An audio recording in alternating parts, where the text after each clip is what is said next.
नमस्कार, मी दिनेश कांजी. आपण बघताय न्यूज डंका.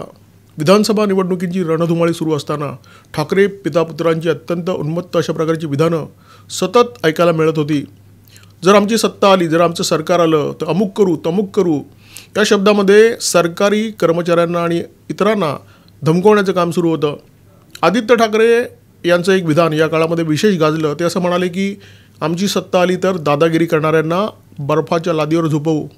जे इतरांना बर्फाच्या लादीवर झोपवणार होते, महाराष्ट्राच्या जनतेने या विधानसभा निवडणुकीमध्ये त्यांनाच साफ झोपवून टाकलं. आता कोण कुणाला लादीवर झोपवणार असा प्रश्न निर्माण झालेला आहे. अंतिम आकडे अजून आलेले नाही आहेत, अजून कलच सुरू आहेत. परंतु एक गोष्ट स्पष्ट आहे की उबाटा शिवसेनेचा महाराष्ट्राच्या जनतेने या निवडणुकीमध्ये सुपडा साफ केलेला आहे आणि खरी शिवसेना कोणती याचं स्पष्ट उत्तरसुद्धा देऊन टाकलेलं आहे. देशात गांधी परिवार हा असा परिवार आहे की ज्याला असं वाटतं की देशाचे कायदे आपल्याला लागू होत नाहीत. गांधी परिवाराचे जे चेले चपाटी आहेत त्यांनासुद्धा असं वाटतं की गांधी आणि वाड्रा परिवार हा देशाच्या कायद्यापेक्षा मोठा आहे. तशीच काहीशी भावना महाराष्ट्रामध्ये ठाकरे परिवाराची आहे. या परिवाराला असं सातत्याने वाटत असतं की आपण कायद्यापेक्षा मोठे आहोत. निवडणुकीच्या काळामध्ये उद्धव ठाकरे प्रचारासाठी फिरत होते आणि तेव्हा त्यांच्या बॅगांची 2-3 वेळा तपासणी झाली आणि त्यामुळे उद्धव ठाकरे भयंकर उखाडले होते. निवडणूक आयोगाच्या कर्मचाऱ्यांना दमात घेण्याचा प्रकार त्यांनी केला. त्यांचं आय कार्ड मागितलं, त्यांची झाडाझडती घेतली, त्यांचं व्हिडिओ शूट केलं.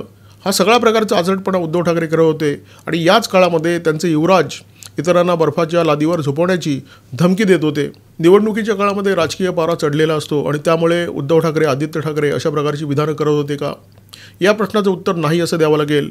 मवियाची सत्ता गेल्यानंतर आणि बुडाखालची मुख्यमंत्रीपदाची खुर्ची सरकल्यानंतर उद्धव ठाकरे सातत्याने असंच बोलत आहेत. आपल्या हाताखाली काम करणारा माणूस मुख्यमंत्रीपदी बसूच कसा शकतो असा सवाल बहुतेक उद्धव ठाकरेंच्या मनात येत असावा. कदाचित जळफळाट इतका प्रचंड असावा की उद्धव ठाकरे सातत्याने एकनाथ शिंदे यांचा उल्लेख मिंदे असा करत होते. त्यांचे सुपुत्र युवराज आदित्य ठाकरे ते सुद्धा एकनाथ शिंदे, जे त्यांच्यापेक्षा वयाने खूप मोठे आहेत, अनुभवाने मोठे आहेत, त्यांचा उल्लेख मिंदे असाच करत होते. सामना या मुखपत्रामध्ये एकनाथ शिंदे यांचा उल्लेख सातत्याने मिंदे असा करण्यात आला. मर्दाची औलाद असलास तर अशा प्रकारचे सवाल भरसभेमध्ये उद्धव ठाकरे एकनाथ शिंदे यांना विचारत होते. भरसभेमध्ये एकनाथ शिंदे यांच्या नातवाला कार्टा म्हणत होते. ज्यांनी सातत्याने हा माज दाखवला, महाराष्ट्राच्या जनतेने त्यांना त्यांची जागा दाखवलेली आहे. वारसा हा विचारांचा असतो हे महाराष्ट्राच्या जनतेने सिद्ध केलेलं आहे. फक्त बापाचं नाव लावून काम भागत नाही, त्याच्या विचारावर चालावं लागतं हे महाराष्ट्राच्या जनतेने दाखवून दिलेलं आहे. ज्यांनी हिंदू हृदय सम्राट शिवसेना प्रमुख बाळासाहेब ठाकरे यांना जनाब बनवलं त्यांना महाराष्ट्राच्या जनतेने धडा शिकवलेला आहे. ज्यांनी बोट जिहादची तिरडी खांद्यावर घेतली त्यांना त्यांची जागा दाखवलेली आहे. सदा सर्वदा सहानुभूतीवर जगता येत नाही हे सुद्धा महाराष्ट्राच्या जनतेने या निवडणुकीतून सिद्ध केलेलं आहे. विधानसभा निवडणुकीचे कल आता जवळजवळ स्पष्ट होत चाललेले आहेत आणि त्यातून एक गोष्ट समोर येते आहे. मवियाचा जो आकडा आहे आणि एकनाथ शिंदे यांच्या शिवसेनेचा जो आकडा आहे तो जवळपास सारखाच आहे. त्याच्यामध्ये फार मोठा फरक नाही आहे. यातून एक गोष्ट स्पष्ट होते, उद्धव ठाकरे यांनी फक्त पक्षाचं नाव आणि निशाणी गमावलेली नाही आहे, त्यांनी आपला मतदारसुद्धा गमावलेला आहे. काँग्रेस समर्थक राजकीय विश्लेषक तहसीन पुनावाला, ज्यांचे गांधी वाड्रा परिवाराशी अत्यंत जवळचे संबंध आहेत, त्यांनी एकदा जाहीरपणे सांगितलं होतं की शिवसेनेने म्हणजे उबाटा शिवसेनेने आपला मतदारसुद्धा गमावलेला आहे. आता जो मतदार उबाटा शिवसेनेला मतदान करतो तो मतदार हा मूळचा काँग्रेसचा मतदार आहे. आणि या निवडणुकीमध्ये हे पुन्हा एकदा सिद्ध झालं.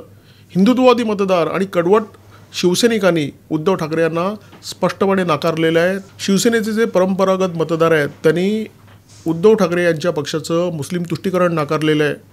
दाड्या कुरवाळता त्यांनी हिंदुत्वाची जी व्याख्या बदलली ती व्याख्या या मतदारांनी नाकारलेली आहे. शिवसेना प्रमुख बाळासाहेब ठाकरे यांचं हिंदुत्व फक्त आपल्याला पसंत आहे असं त्यांनी या निवडणुकीच्या माध्यमातून स्पष्ट केलेलं आहे. आणि उद्धव ठाकरे यांचं जे बोगस हिंदुत्व आहे त्या बोगस हिंदुत्वाला या मतदारांनी आणि कडवट शिवसैनिकांनी सणसणीत लाथ घातलेली आहे. शिवसेना प्रमुख बाळासाहेब ठाकरेंनी असं म्हटलेलं होतं की काँग्रेसच्या सोबत कधीही जाणार नाही आणि तशी जर वेळ आली तर मी माझं दुकान बंद करेन. त्याचे सुपुत्र उद्धव ठाकरे हे काँग्रेसच्या सोबत गेले. जनतेने त्यांचं दुकान बंद केलेलं आहे. ज्यांनी स्वातंत्र्यवीर सावरकर यांना माफीवीर म्हटलं, त्या राहुल गांधी यांच्या गळ्यात ज्यांनी गळे घालण्याचं पाप केलं, त्या ठाकरे पितापुत्रांना या निवडणुकीनंतर जनतेने गळा काढण्याची वेळ आणलेली आहे. 2022मध्ये महाराष्ट्रामध्ये राजकीय खांदेपालट झाला होता. मवियाची सत्ता खाली खेचण्यामध्ये देवेंद्र फडणवीस आणि एकनाथ शिंदे या दोन नेत्यांना यश आलं होतं. मुख्यमंत्री उद्धव ठाकरे यांना त्यांच्या पदावरून या दोन्ही नेत्यांनी खेचलं, परंतु हे पूर्णपणे राजकीय डावपेच होते. त्यावेळी उद्धव ठाकरे यांचा पराभव झाला होता हे खरं आहे, परंतु तो पराभव फक्त राजकीय पराभव होता. परंतु विधानसभा निवडणुकींचे जे आत्ता निकाल लागलेले आहेत त्या निकालातून स्पष्ट होतं आहे की जनतेने, महाराष्ट्राच्या मतदारांनी उद्धव ठाकरे आणि त्यांच्या पक्षाचा निर्णायक पराभव केलेला आहे. उद्धव ठाकरेंना असं वाटलं होतं की महाराष्ट्राची जनता ही ठाकरे नावामुळे सतत आपल्या पाठीशी उभं राहील, आपण कितीही वैचारिक कोलांट्या मारल्या तरी शेळ्या मेंढ्यांसारखी आपल्या मागे येत राहील. परंतु जनतेने उद्धव ठाकरे यांचा हा गैरसमज खोटा ठरवला. राम मंदिर प्राणप्रतिष्ठा सोहळ्याला ज्यांनी वारंवार टार्गेट करण्याचा प्रयत्न केला, या सोहळ्यावर कायम टीका केली, त्या उद्धव ठाकरेंना महाराष्ट्राच्या मतदारांनी धडा शिकवलेला आहे. आपल्याला आठवत असेल, बांगलादेशामध्ये हिंदूंवर जेव्हा अत्याचार होत होते त्या संदर्भात जेव्हा उद्धव ठाकरे यांना प्रश्न विचारण्यात आला तर उद्धव ठाकरे म्हणाले की मोदींना सांगा हे बांगलादेशमध्ये जे काही सुरू आहे ते बंद करा.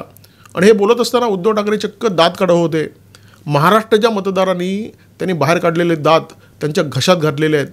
जे उद्धव ठाकरे मुल्ला मौलवींच्या नादी लागून बोट जिहाद करत होते, महाराष्ट्रामध्ये मुस्लिमांच्या मतावर आपली भरभराट होईल अशा गैरसमजात वावरत होते, त्या उद्धव ठाकरेंना महाराष्ट्राच्या मतदारांनी या निवडणुकीच्या माध्यमातून साफ बुडवलेलं आहे आणि स्पष्ट केलेलं आहे की एकनाथ शिंदे यांची शिवसेना हीच खरी शिवसेना आहे.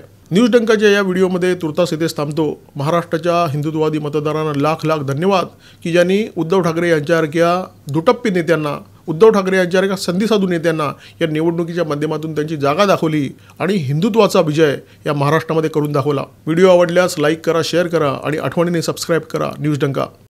आमचा व्हिडिओ जास्तीत जास्त लाईक करा, शेअर करा आणि आमचे यूट्यूब चॅनल सबस्क्राईब करा. धन्यवाद.